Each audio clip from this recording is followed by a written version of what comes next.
for retail. I hope you enjoyed this interesting session about the heritage retailers of Calcutta. And I need to tell you one thing. We are initiating a book club very soon. So interested members, please sign in the form and they can be accompanied by their guests. Now I hand over the mic to Mrs. Vibha Mitra. I am Kaberi Chatterjee, Joint Convener of Art and Culture. Thank you very much. Thank you, Tia. Thank you so much. So, I was giving a very short introduction, but it's becoming a little longer because I realized that I should do it once and for all and not to pop in and out of the stage. So, firstly, I'd like to thank Tia and Aisha. And I would say brilliant is an understatement. The way they've taken up the cudgels and organized this is really fantastic. It was an idea, and they have taken it so far and done a brilliant job. Thank you, Saturday Club, Apurbuda, and everyone else. Again, flawless arrangement. And the tea is Aisha and Tia, not me. The ones who are complimenting me for the tea, it's really, really delicious. And the two of them have curated that. So Aisha just mentioned the book club. So that was actually partly my doing. So I used to read a lot, no longer. And maybe I read blogs. So as a part of this Own the Past organization, so Own the Past is a group who have come together to create a buzz about our heritage, to value our inheritance and critically reuse the past. Our mission is to build pride in and collectively appreciate our antecedents. Only then can we truly become heirs and guardians of our legacy, to respect, preserve and learn. So Own the Past, we have a heritage book club as a part of the Own the Past endeavor. So far I think we've done about 7 or 8 books of heritage, on heritage, about the past, and we really enjoyed ourselves. So we follow many interesting formats, like someone suggests a book, they bring in the author, or they discuss it, or they choose their own, they could have a quiz or something. So when I suggested it to Aisha and Tia, they were very thrilled. They said, can we have a regular book club? So I said, well, certainly, it sounds like a lot of fun. So please do join up everyone. We intend to start in July, August. The two of them are sitting at the back. And there are forms. So we will start initially with the group, and then I hope it's going to increase and become a fun place of sharing the books and information. So you need to treat a book. Don't get scared that I have to read a big book and come. It's okay. I mean, you can read edited versions also. And my daughter will read something called Blinkist, I think. Blinkist, so that's a shortcut version. So please do fill up the forms. And Own the Past, here we are. So this program is about the story of retail. The story of retail is a story of a city. Retailers follow demand, as did the young entrepreneurs who set up their shops around Calcutta's centers of power and commerce. And this was in the 19th century and the early 20th century, which was like last century.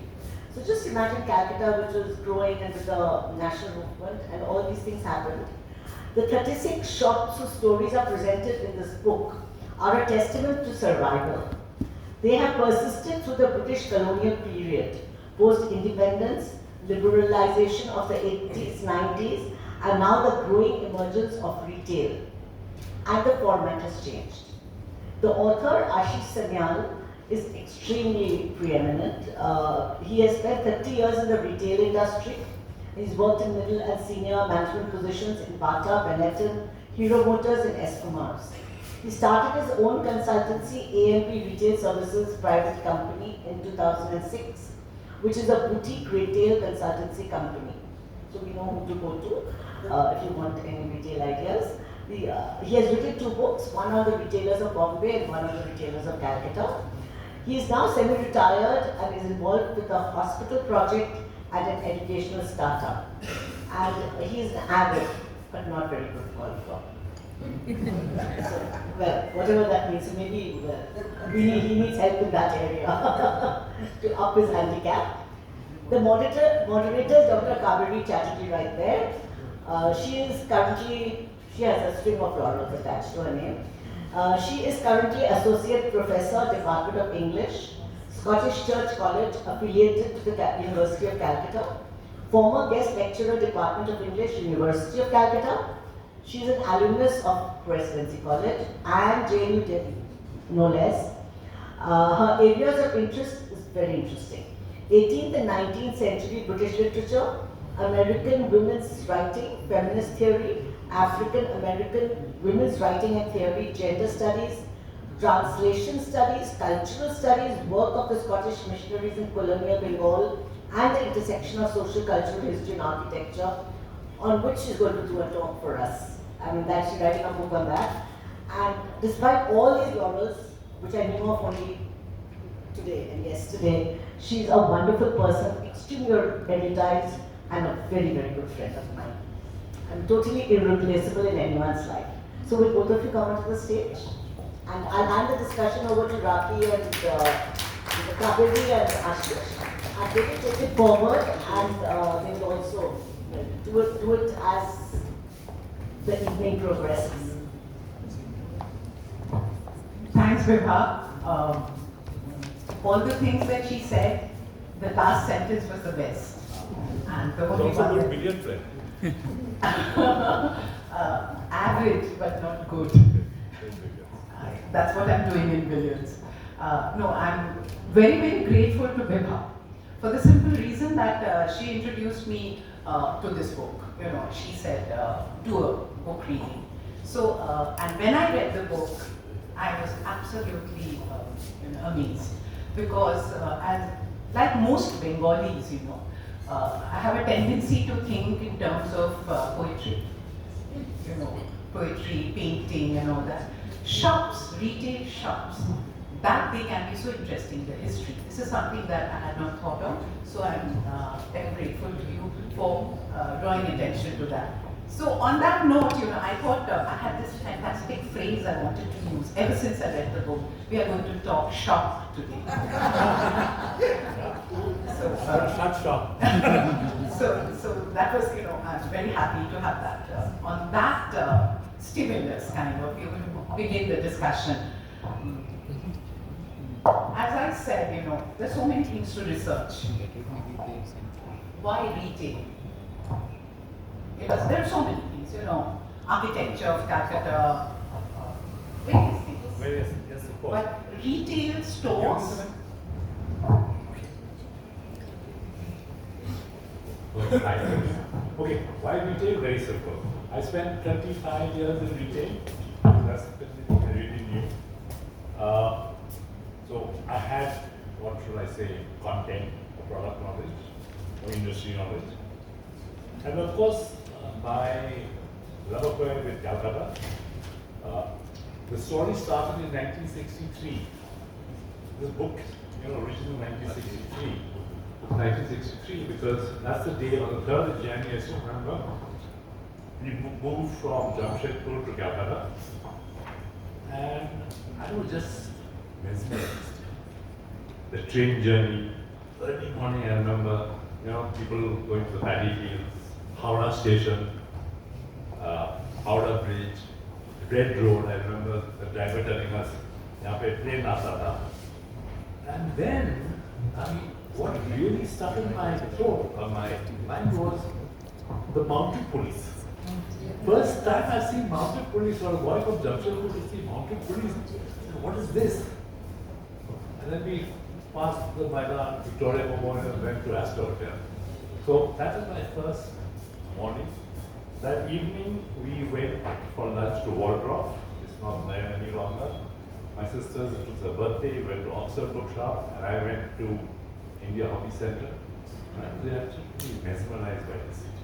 So that's been in my mind. So once I finished with my retail career, I said I must write a book on retailers. You have to hold it closer. Okay, sorry. Can you hear me now? Yes. Yeah. That's it. Okay. So, the book you cover, My you cover 100 years. Yes. Okay. And that's the period that was, there was a churn in the country. Yes. 1850 to 1950, let's say. That's give or take a couple of years here. So many things were happening, You had 1857. This period was bookended by 1857 and 1947, let's say. And in that almost 100 years, so many shops came up. You know, This one closed down. they closed down, but some of them are still surviving. Yes. Now, was something there in the air which led to these people setting up shop? It was a colonial period. And these were not, you know, they were people who were local. And suddenly to take on the British might in the retail sector, Okay. right? I get your question. It's very simple. All the stories in my book are of Indian retailers. All of them. The British retailers all started leaving India in the 50s, and by the 1970s, the last to leave was a company called Phelps, who used to make my school uniforms. So the British retailers had all gone. They were iconic shops. You know, there was Whiteways in Lucknow, there was Anderson, Holland Anderson, and there was the Army Navy store. All gone, all left, for whatever reasons. I think tax reasons, whatever. But I also found that there were lots of Indian retailers who had also started doing well. Now, I was a South Calcutta boy. So just around Park Street and Newmarket and up to GC La, I don't think I ever went beyond J.S. Mohammed Ali. There were lots of shops. And then I met some gentleman, he said, you know, Ashish, you're making a mistake, go north. So I said, okay, who do I go to? So he gave me some names of some shops. And I went and I found a whole lot of shops which had come up. You know, Halal Khan, 5 Point Crossing.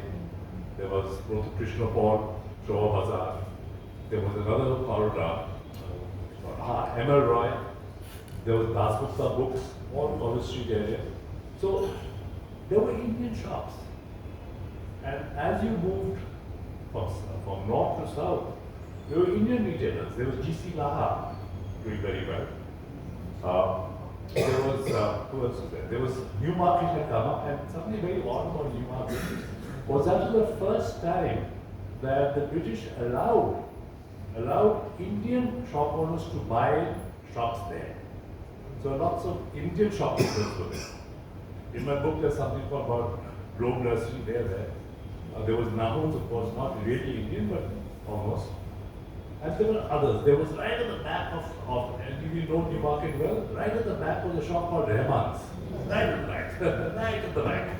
And of course, there were Chutimans and there's some and Purmanis and a company called Ghosh who sold tobacco. All gone, but they were there.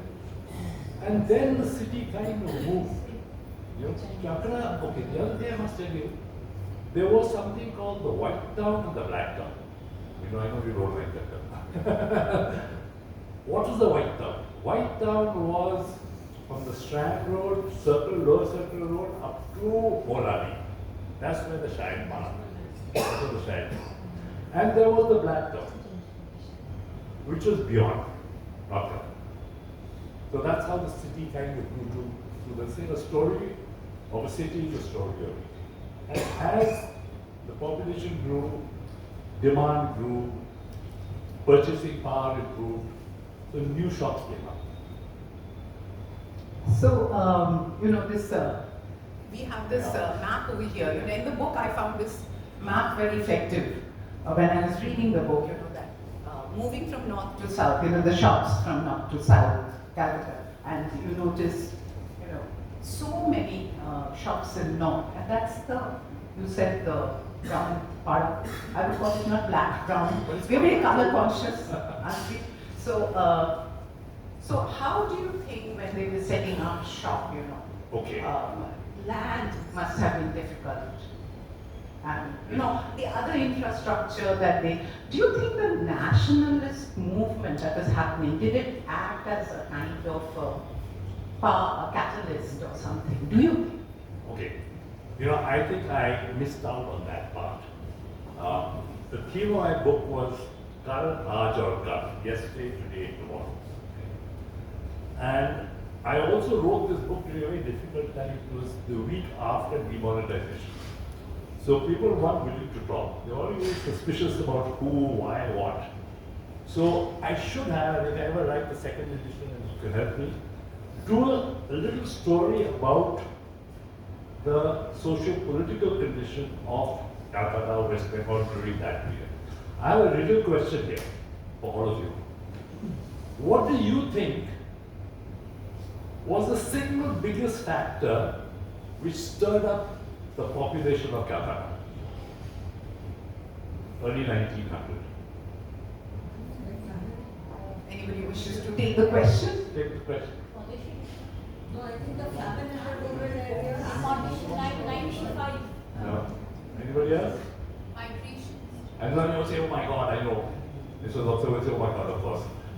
Migrations. Coronation, What was? Coronation was. shifting to Delhi, The New partition, Delhi. no. Give up. Whoever gets it will get a book free. Come on. Ah. My answer goes back a bit, No, no, 1900. but then the presence of the company before and the continuous presence Okay, of give up. Okay, who? No. Didn't stir up the national movement. Okay, it was August 26, 1911, when the Mohanbagan team beat the Yorkshire Regiment to win the ISA Cup. Yes. The statesman, I don't know who the editor was, said, what Mohanbagan has done today is the Congress couldn't do for last 10 years.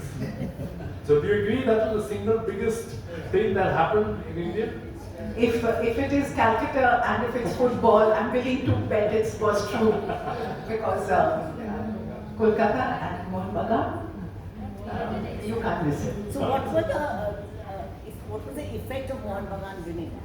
Very little written about it. I tried to kind of thing. I only read what the statesman said, and he says Congress Couldn't do couldn't something. do what Mohanbagan did yesterday. Stir up, basically stir The up. players were playing better. But then the press also says a lot of things to stir up more things.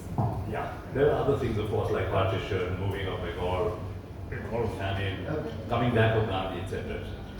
Yes, sorry. So, no, it's wonderful listening to you. And I've been to a number of cities in India, and but I find that in Kolkata you have the maximum number of medicine shops, chemists on the roads. I don't know whether it is the Ongol that does it, and you need to be there, but definitely. So my first shop that I would like to talk about would be Bottle. Okay, great, great. I mean, it's a fabulous story. This was a family who came to Calcutta from Bardhaman area, and they did very well, and they built a huge ancestral home on Shah Bazaar. The ground floor was a chemist shop, and in those days, he says, we had to stop it. They also had a small operation theatre, where you do stitches and things like that. But the real funny part, or the best part, is that he says, my great-great-grandfather was walking in the esplanade, which was part of the Maidan, and an Englishman fell off the horse. And he helped him get up, and he said, you'd be very nice to me. What do you do? He says, I'm kind of a Kaberi. So that's so. He says, okay, I will give you, in those days malaria was very big. So he said, I'll give you a formula for a medicine which will cure malaria. So he gave him the formulation of what is called Edwards tonic. Edwards tonic. It's still in production today. And the shop is, that area which is not a labor, the poorer people live. And the Biharis call it 32 Bimari Ka Dawai. That tonic, 32 Bimari Ka Dawai. So it's still in production.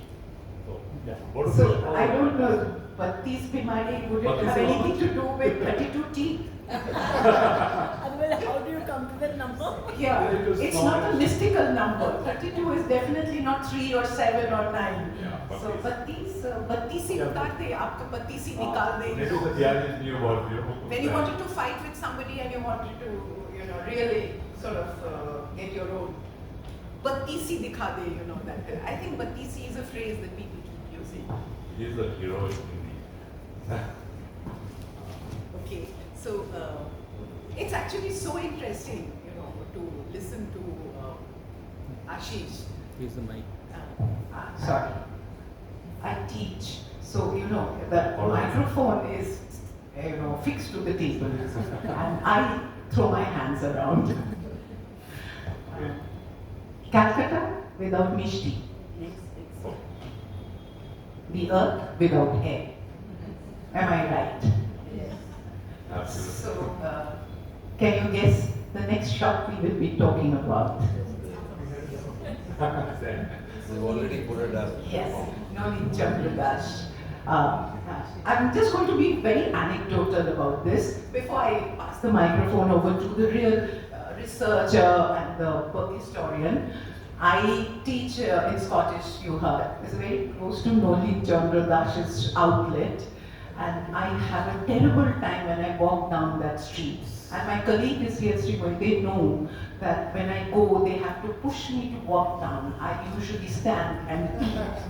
So that's how Noli Chandra is. There's no court, there's no lane, that whole lane is terrible for all of us.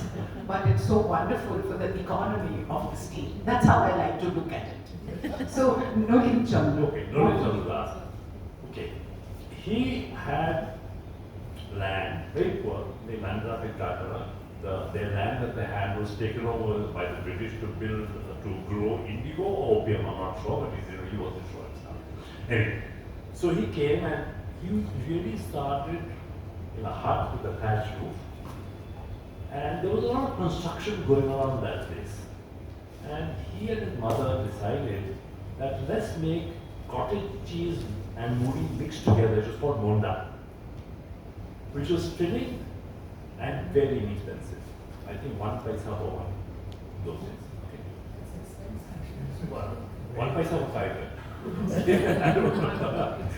So it did roaring business, and very slowly they the word spread that these guys are very good at making sweet meat. I said, "Yeah, very good." And then suddenly somebody from the Monic family came to see them and said, I've just come back from England. I have this tin of cocoa chocolate. Can you make a sandesh out of it? So he said, yes. And it was the first of its kind. It was a super hit. And now every Mishti shop in Kolkata makes fusion Mishti. But he was the first.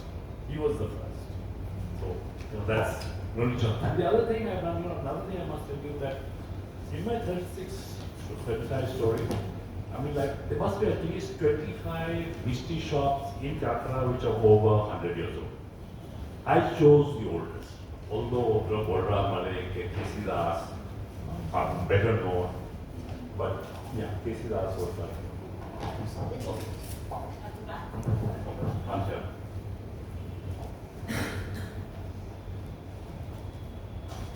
So from the Mishti story to what do you think a Calcutta would do? The other, we've had football, we've had Mishti, we've had Oshud in between, medicine, Mishti, football. What defines a Calcuttan? Books. Absolutely, books. So we are going to go, you can't think of Calcutta without thinking of books. And books mean the boy part. No. Next one. So, Boipada. No, now, I think the Boipada is a very recent coinage. When we were very young going to Presidency College, it was called College Street. Simple. And when you told people I was going to College Street, they did not think you were going there just to walk on the tram tracks. Everybody assumed you were going to visit Calcutta, Rupa, or whatever, the many shops over there. So, Dasgupta is one of the oldest ones that Ashish is going to talk to us about. It was started by the principal shop owner's great-grandfather. They lived in Jashore. And he kind of was thinking, should I go to Dhaka or should I go to Calcutta? So he came to Calcutta. And his passion was reading. His father wanted him to sit for the ICS exams. But he says no, and he's a brilliant student. He said, no, I want to work in a bookshop. He mad. So I mean, boy. So he came to Harrison Road, which is my MG road, and he worked for a friend of his father. And he said, you know, if you really want to study about or learn about books, go to College Street. Go to College Street. And even then, it was much the same or very different. It was a book bar. So he was absolutely absorbed. He was absolutely absorbed. And he wrote to his father, Baba, I need to be here. So his father was a well-to-do person. He said, okay, look around, find a shop. And he actually bought or rented a shop for some 5 rupees a month for his son. And he just immersed himself in books. And subsequent generations, the third generation is running it today, they are enrolled in books. Just love it. Now, one of the things I did ask the present owner, and he said, you know, College Street has changed. Today, only thing that you get are educational books.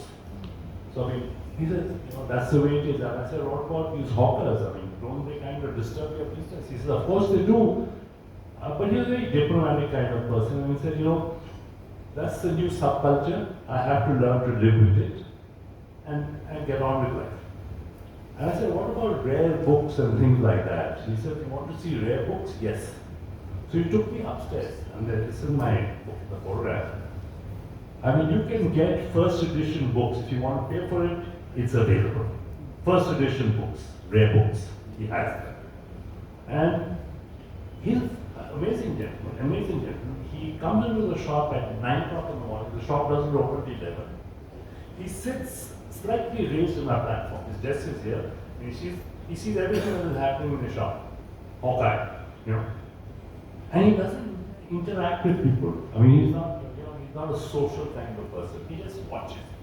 But he manages his shop very well. He said, I said, you lose books, theft, this, that. He said, I take an inventory every month. And God help my salesman with everything missing. He really runs it like a martial law. Tremendous. Actually, we go to these bookshops. No, I haven't met You'll him. see him sitting at the back of the shop. Yeah. So it's a huge line that you have to sort of stand in. There's a queue, and you give your requisition here. It goes down, and then sort of they serve whatever book you're looking for. What is remarkable about most of these bookshops or Dasgupta specifically, somehow I feel everybody knows what book is available, though they don't have the computer. Nobody is just checking the computer, but they know if the book is there or not. It's not they'll say, let me check on the computer. You say, Amar Bhattacharya, and they'll say, name. They're very confident. So, do you think that is something in the ethos of the owners that has come down? Even the salespeople are very, I can say, book lovers, interested. Somehow I feel they're not just doing a job. Absolutely. That's the feeling I get. Didn't you show the next slide? There's another slide on Dasgupta. I want to show. No, we don't have it. No, that's GC Raja. It's not there. Another one? No, There's it's one there. with books all over. That's where it's there. That is one of the most Amazing photographs. amazing photographs in the book that I've seen. There are book line, all the walls, all the 4 walls are book line. And you see sort of Jindagi Takao, Bowie and Bowie and Bowie. I think that's the kind of heaven that we are looking for. And all our colleagues from colleges are here. This is the kind of library we are I'm also sorry, looking I for. missed the picture. Didn't download. There is one book. The book is with me. I can, if anybody is interested, they can have a look at it from this point. Yeah. So we are having a quiz. We are doing shop, and we are having a quiz. What is the next thing that appeals to a Calcutta? I won't say Bangali, because that's very regional. Cinema. Cinema, okay. Not retail. Not retail, but the next thing that happens is, what happens is cha. What is an adda without a cha? Okay. So since this is an adda, we must talk about cha also. We are close to Darjeeling, cha. We are close to Assam, cha. So this is the next thing I would ask you to talk about by ATOS. Before I hand the mic over, teacher, 1 hour. We get 1 hour classes, so you can't stop me from before 1 hour. I need it. So, ATOS and company. Do you ever think he was a Bangali? Never. Gosh. We always thought A. Tosh meant some Shahi, you know, and on Ashutosh Tosh. Dalhousie. So A. Tosh was always Alfred Tosh or something. You know, you kept imagining it could be anything. So tell me how you discovered Ashutosh Ghosh. Okay, funny enough, this boy was actually in school with me, right? 2 years junior. And what a coincidence, you know, I was walking around Peapod and I saw him and he saw me. He said, "Who are you?" I said, "I know you." I said, "Hey, I mean, what do you do?" He said, "That's my company." He's pointing to his office. He said, "You know, are you over 100 years old?" He said, "Yes, of course." So I said, "Can I come and have a chat with you?" So he went upstairs to his office and I said, "Tell me about yourself and your story." He said, "You know, it was started by my great grandfather who wanted to break away from the family because he wanted to do something on his own. His father was one of the most successful contractors for Martin Byrne and Company, and they were involved in the building of the Victoria Memorial. And the story goes, this is what he told me, he said, you know, if you were a child, you had 6 horses carriage. And he had 4 horses. So he was pretty high up, but he was doing well. 4 horses. So he says, you know, my father was very upset that I wanted to do something on my own. So I'm a Calcutta China. And you know, it came to a showdown where he said, you know, you better leave the family and the house. But his mother supports him and says, no, he's never going to leave the house. He's the eldest son. And she financed him. She financed it. And so every morning he says, you know, he says about his great grandfather, in the morning, young Kumash would walk out of the house and his father would go out on a horse carriage. And he would come in the evening and he started dabbling in small things, you know, selling gamchas was one of them. And then he suddenly stumbled onto tea. And the amazing thing about the tea industry and this, normally you find, apart from Brook Bond and Lipton's, that is, first you have to be a tea garden owner and then get into retail. Normally. Brook Bond and Lipton's are probably exception. But his route was different. He was a tea seller and then became tea. And he's the only person in my book who actually has become a very successful company. Very successful company. The other thing he told me, he says, you know, women in our family are very important. His daughter and his daughter-in-law are both involved in the business. And he calls them, so, you know, they are my go-to people whenever there's a crisis in the company. So A. Tosh and Company today is a 3-star trading house, doing very well. One of his brothers was the chairman of the Calcutta Tea Traders Association, and they've done well. He opened 5 shops. And he said, why 5? And he was a very family-oriented person. He says, 1 for each of my brothers. 1 for each of my brothers. And he said, I called them and I said, listen, chakri kodbina, babsha. And we set each one of them up. Each one of them up. So he was a great, and his father who was watching all this, you know, he was really happy. And he said, you know, my company is in safe hands. And they made up. And they kind of lived quite well. And that's the story of Tosh. So now we know all that looks British may not be British, you know. So homegrown, one of us, and has done well. And I'm very happy to know that they've become a company, you know, because when I began reading about retail with Ashish, one of my problems was, you know, like I said, Bengal and business, the 2 B's don't rhyme at all. Alliteration doesn't work. Okay, so. Just one, they opened, I mean, when I talked to him, he said they were opening a tea packaging unit in Cochin side. I don't know if that is open or not, but yes, they will their plan. They were thinking big. So, when I walked into the room today, we were just going to talk about, you know, shops. And Apurva Babu, I think, was here. Yes. Apurva Babu was here. And suddenly he said, ha, jisi laha, jani to. छोटोबेलाय wrong किनते जेता.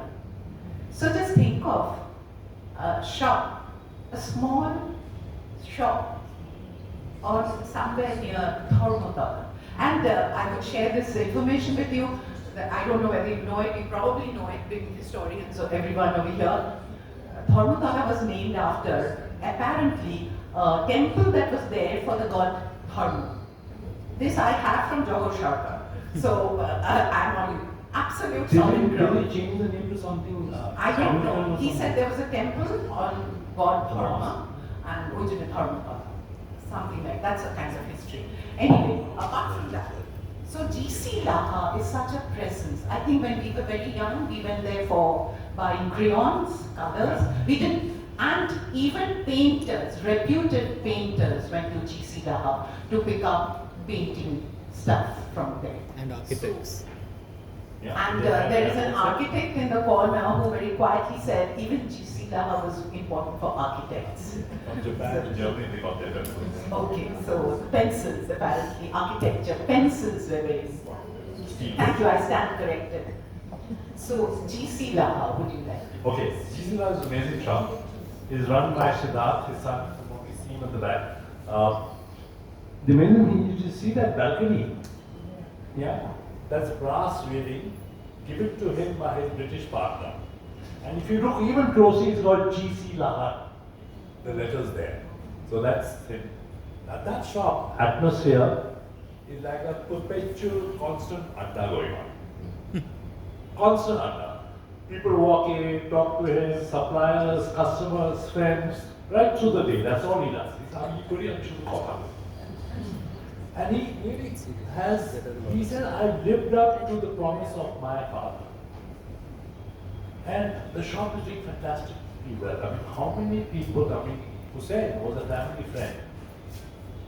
Raja Ravi Varma bought art material from him. Rabindranath Tagore bought art material from him. And a whole lot of other artists. Now, the best thing about GC Lal, like you mentioned, and if you were children, you would get your crayons and things like that. So they cater to the child, right to the professional, right to them. And I asked him, how's business? I mean, he says it's doing better than ever before. So I said, really? He says, after liberalization, I mean, there was a lean period.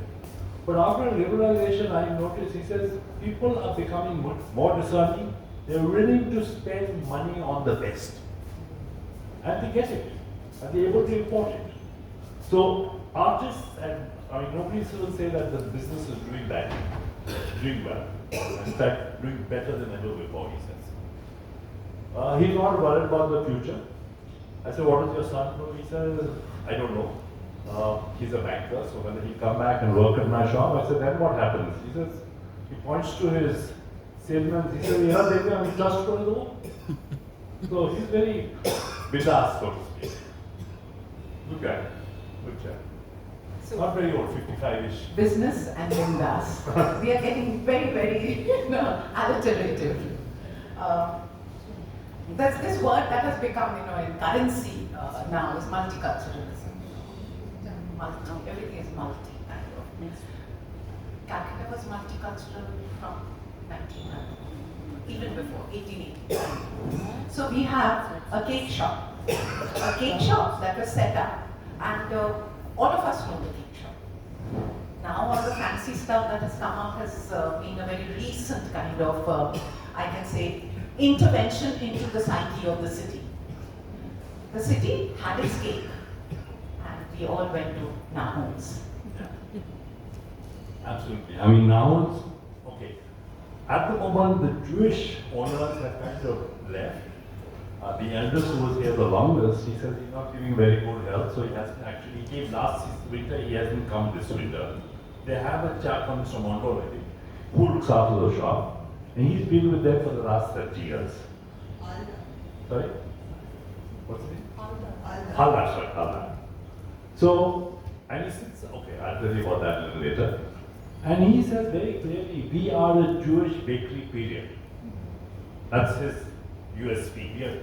And they have recipes and things like that which have been passed down through generations. And he says, that's what we do. That's what we do.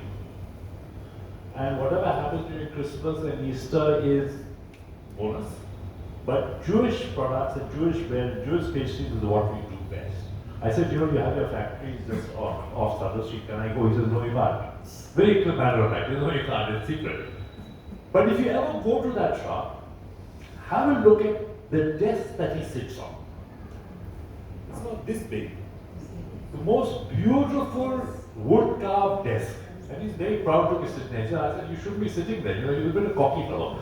So I said, no, I know, that kind of thing. Anyway, but I mean, there are photographs. On this, but I mean, there are crowds of people during Christmas, New Year, Easter. And the way Hathar says, the way I've priced it is that we want to be below Flurries.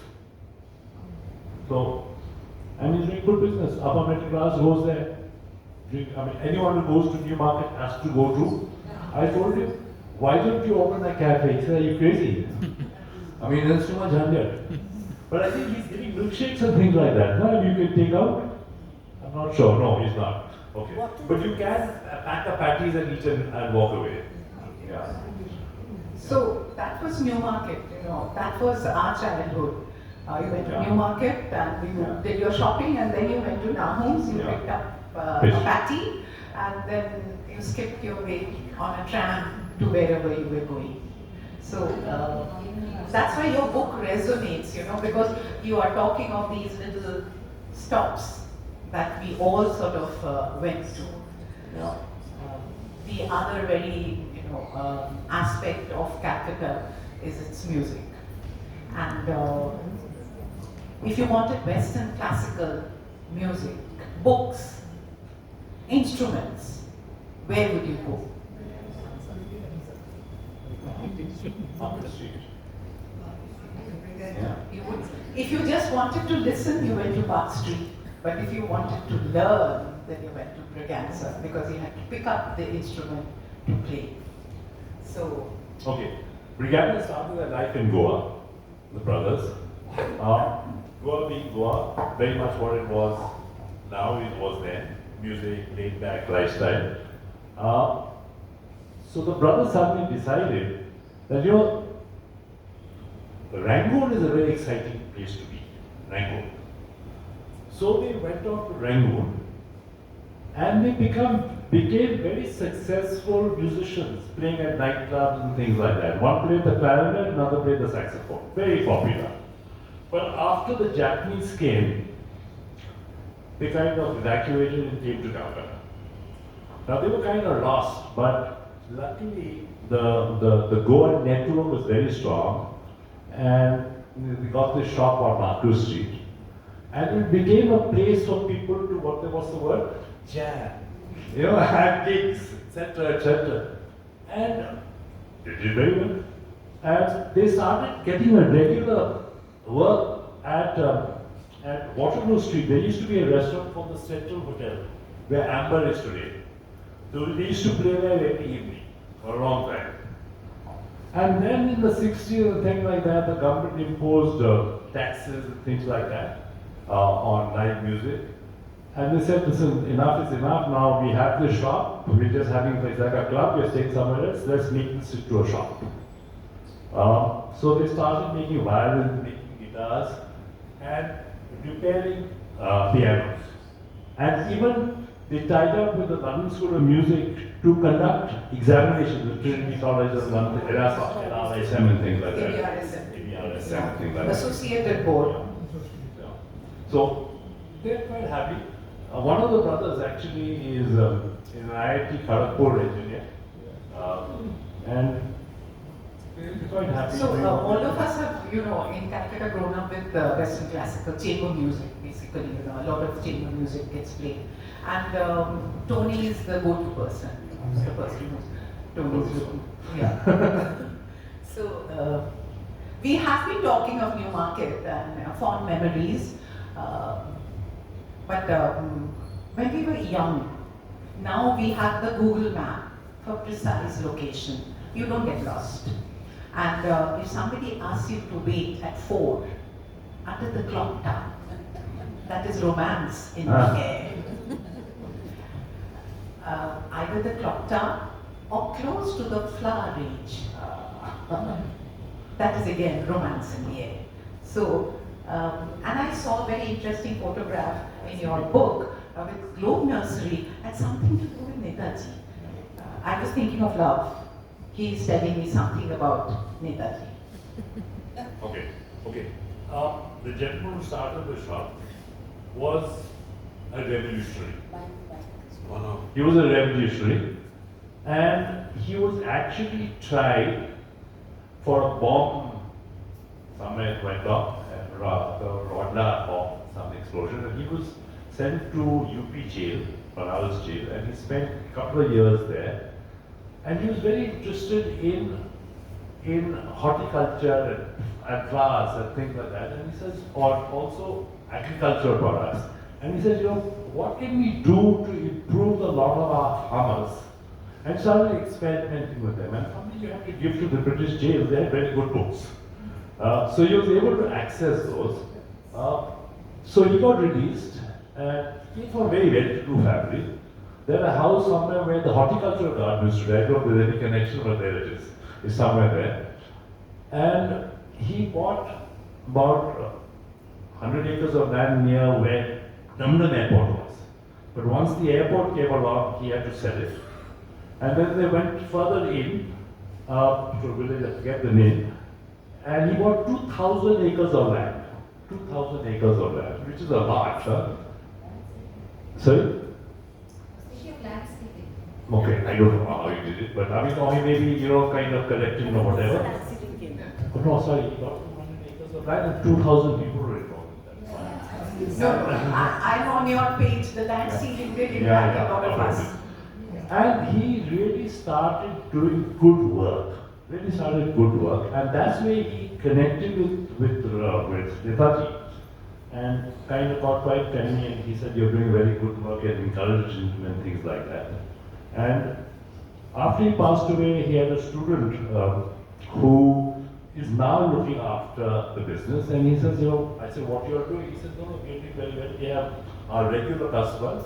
Not from your Shaibi partner, but Bengali customers. I mean, that's something he says. He told me for some reason. I know why he's not a Shaibi. So, and he says, we are also now getting into corporate gardens and home gardens. So we have our architects and things like that. And we go into your house and kind of look after your garden, maintain your garden. And he's doing quite well, quite well. It's a nice, I mean, yeah, it's a nice shop. Is it you? That photograph is there, that black and white, in the middle of all the colorful flowers and the green. I wish you could really share the photographs in the book, because the resolution over here is thrice, you know, the pixels have broken. Don't worry, I don't know how this happens. I've learned it from the person who takes the pictures. The flowers, my friend Indra, is sitting there. She knows how much we sort of New Market, flower range, Banerjee brothers, not meeting beloved, but meeting friends, you know, like Indra, wait for me, I'll come and pick you up from the flower, you know, the Banerjee brothers, which was very Not under the tower, clock tower. Under the clock tower, yes, something. Have you noticed somehow or the other, I don't know whether I've been able to convey this idea, we are on a journey and we are moving. You know, we started, if you go back to the map. No, First. okay, don't. The first one. If it's difficult, No, don't. it's not his own. He's in charge. Okay. So, if you see, you know, we are on a journey. We are coming down from there, we are somewhere in the middle, you know, that north to south. I just wanted to emphasize that movement, you know, north to south, that we are moving. From the, let's say, indigenous towns to the shattered empire. That's an interesting story, because that is another, you know, that discourse underlies the discourse of the shops being set up. And what's interesting is the dark black things are all the Metro stations, those black circles you see are the metro stations. So that movement. Next, you know, we are moving further away, you know, into, and we are going somewhere which is very expensive, but the best in the market. Framers. Bhawanipur art framers. Like I said, it's the most expensive, but the best in the market. So And that is a frontage signage of. I mean, that's what his shop looks like. I mean, who would think that he's the most expensive, most well-known picture framer in the city? Look at his shop. And he couldn't give a damn. He couldn't give a damn. I said, the air conditioner on, can I go? My only contribution was, no, he wants to take it before my time. I said, at least say since 1910. At least say that. So he agreed to do that. And there are just two of them in the shop, his brother and him, and a couple of helpers. They work from 10 o'clock at night, 10 o'clock in the morning to 8 o'clock at night. Backbreaking work, huh? They do it all themselves. And a story he didn't want me to share in the book, he said, all the pictures in Shatranji Khiladi by Satyajit Ray were framed by him in wood. All. He says, don't put this in your book, because I don't want this publicity. And he says, I said, what's it like now? He says, okay, more and more people are coming in asking for acrylic frames and things like that, but I mean, I prefer not to work in acrylic frame, and I tell my customers, I said, do wood, it might cost you more, but wood is good. And most of them agree. So, picture framers, he's quite amazing. Quite amazing person. Bhawanipur art. Yeah. You have to just, naam hi kafi hai. The next shop that I'm going to is not for Ashish, for Vibha. What's that? Yeah. I think I know which. We forget. Vibha has some claims to Marwari ship. We forget that. So Vibha is a naturalized capital, and we frankly don't remember. But Haralalka, she suddenly piped up and said, "Oh, Marwari shop," as if this kind of discovery of roots that she had forgotten were there. So Haralalka, yes, the next shop. You just go back to the, I think it's a photograph of Mr. Ramnik Lal. Yeah, that's it. No, that's not it. No, that's Bhavani. Okay, just go back to. Now, this gentleman, Ramnik Lal, was partially blind. He came from Rajasthan, and he came to Calcutta for treatment. He stayed with an uncle in Bada Bazar area, and who had a textile business. So he says, I want to do something in textiles. And it hit upon him that let's get into ready-made garments. I mean, big jump from textile to ready-made garments. And he said, there is a niche, not for middle class, but one niche lower middle class garments. And that's what he did. And in the span of about 50 to 25 years, he built up 4 or 5 different shops. The first one was in Bhawanipur. The big one was in Shambhazar 5 Point Crossing. There was another one in Rebon Road, which they closed. And there was another one just below Metro, near Metro Cinema, which they also closed. But roaring business. And the Haralalka family, I had to give it to them, they were also philanthropists.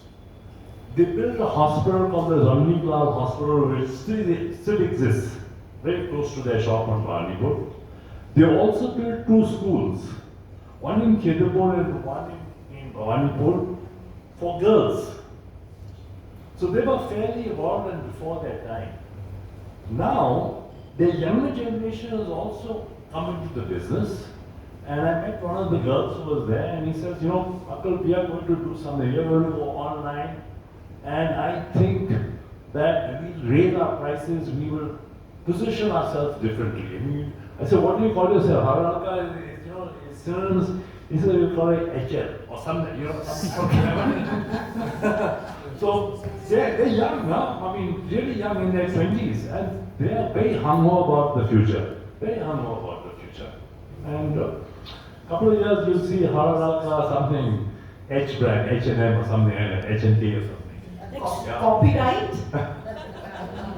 Like Sri Leathers has reinvented itself in House of SS. Yeah. Yeah, it sounds like some fashion, fancy for Egypt brand. So, Haralalka is moving. I have a lot of confidence. So My shares in that company. So I just want to find out, you are talking about these shops, they are surviving, like a whole lot of things are happening, political, social, economic factors, and then they're surviving, and then they want to reinvent themselves.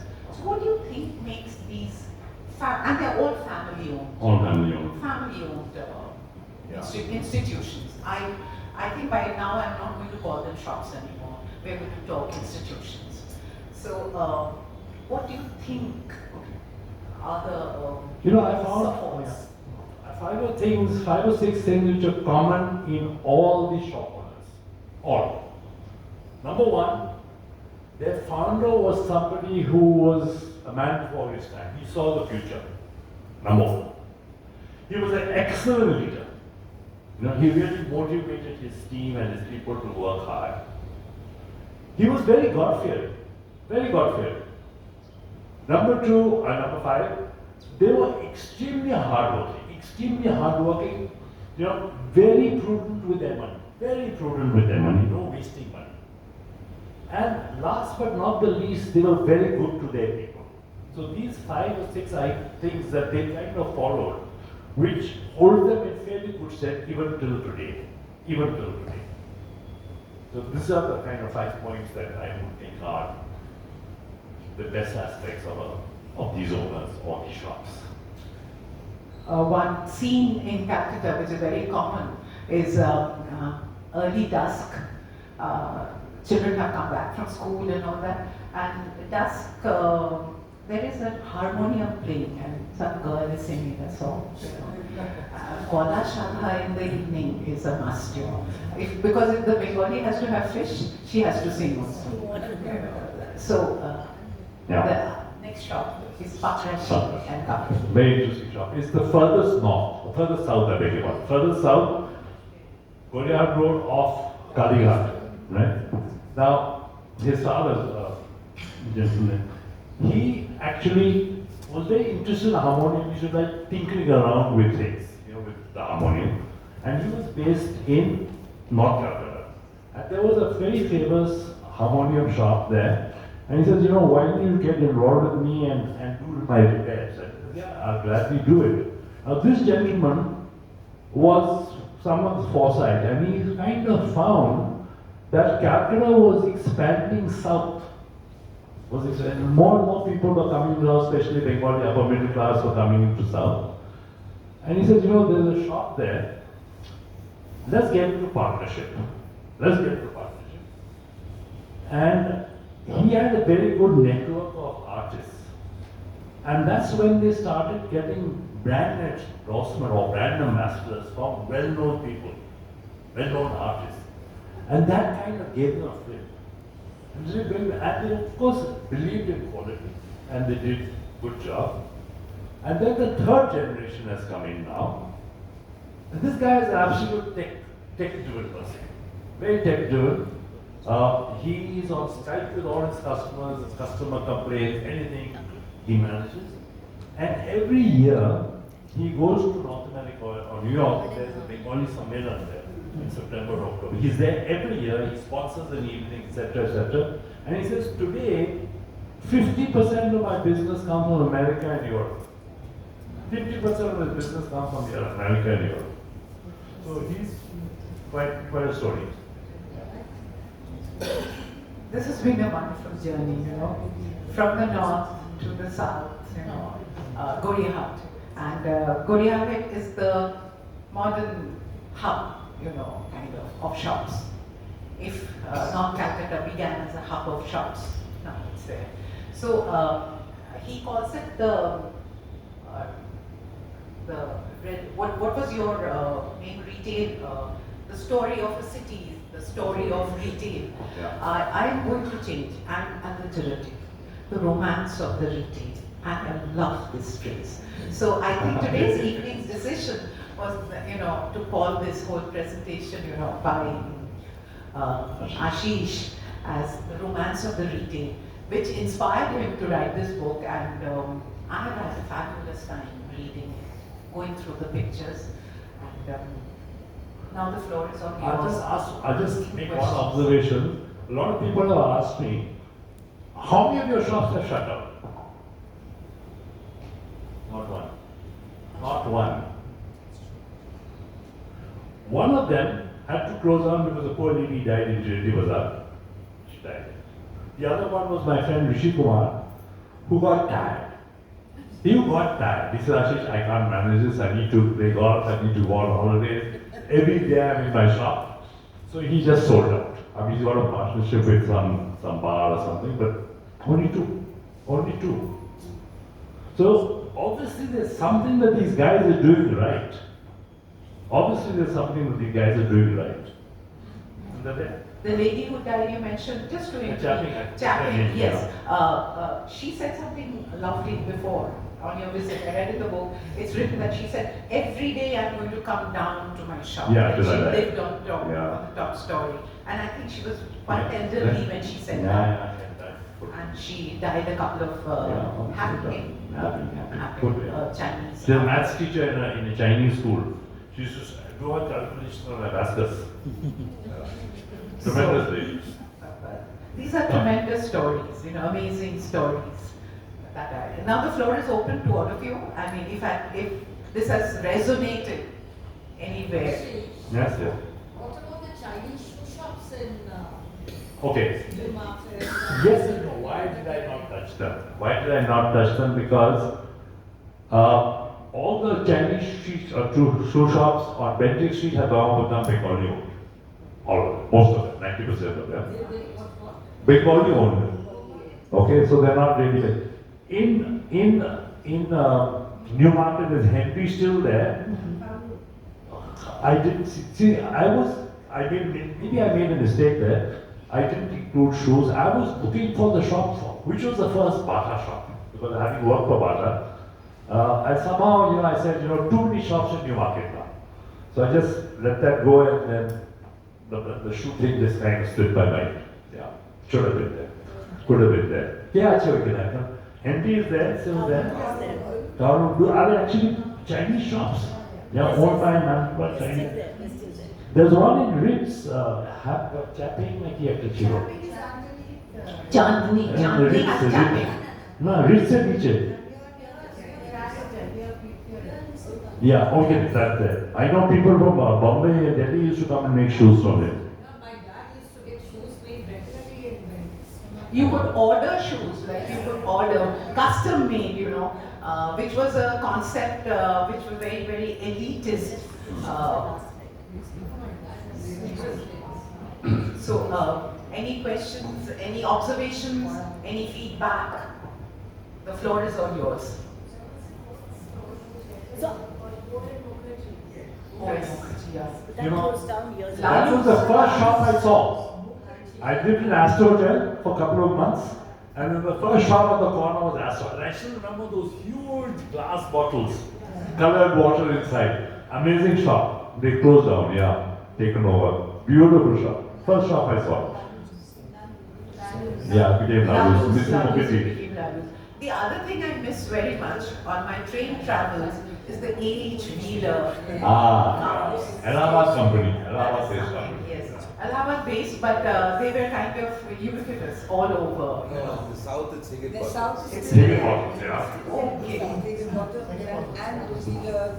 I remember I was in Cuttack station, and Vishnu Priya will appreciate this. I bought a Boris Ford edition 6, volume 6 for 4 rupees 26 paisa. This was in 78. So this is an observation actually.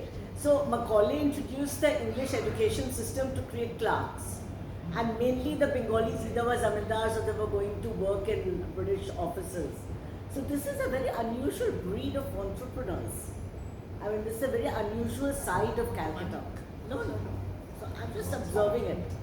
I find it very fascinating. Your question is, It's not a question. It's an observation. you're making an Yeah, you observation. can answer it. Okay, you want to know why, I'm just- Macaulay made us into clerks. He had not bargained for the Bengal. He had absolutely bargained. I always tell even my students, he didn't realize what we could do with the language. He should come back now and visit us and see what we are doing with the language, right? He wanted us to be clerks, we were for a while. Now, entrepreneurship, I think, was also a part of the psyche. because we had traders, trading was there. We had the Silk Route. We were doing international trade. British didn't have to teach us how to trade.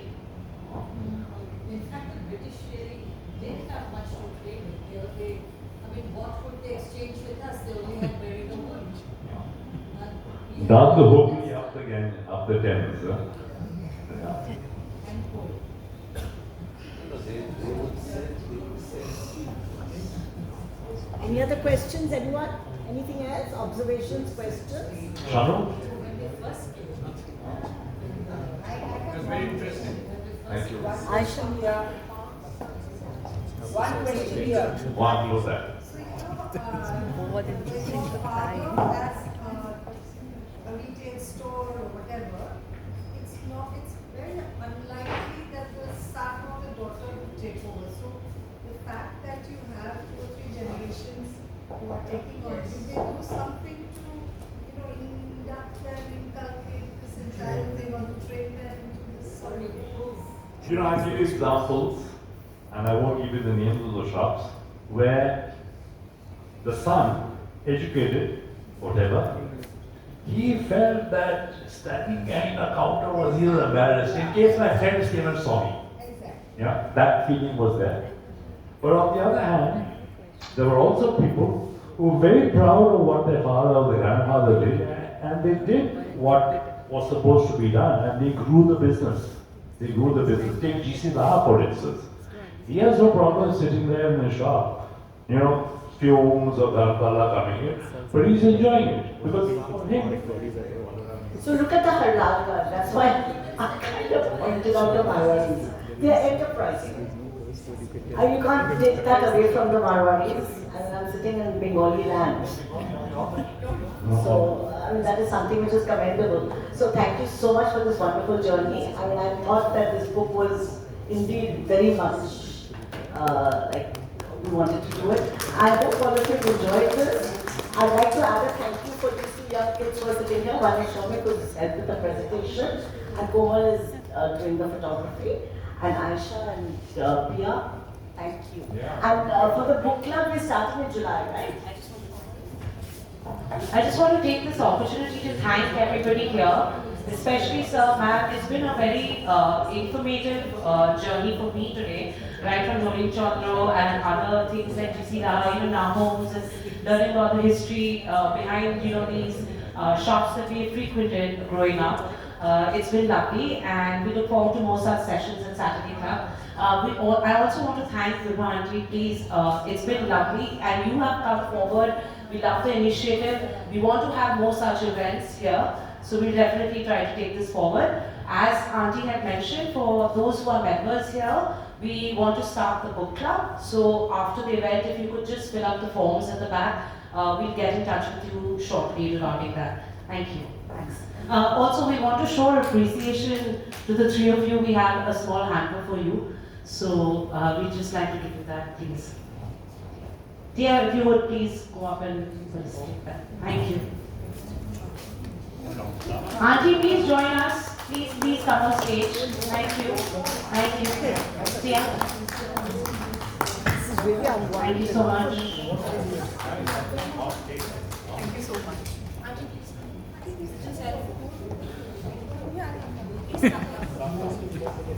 Vibha, come on stage. Come on stage, come on stage. We'll take a photo. We'll take a photo. Auntie, there's stairs here. There's stairs this side Oh, also. there's stairs.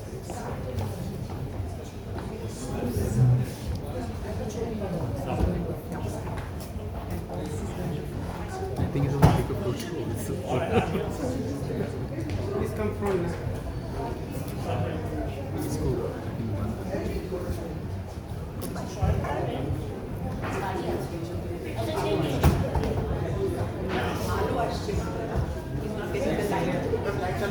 Light chalo.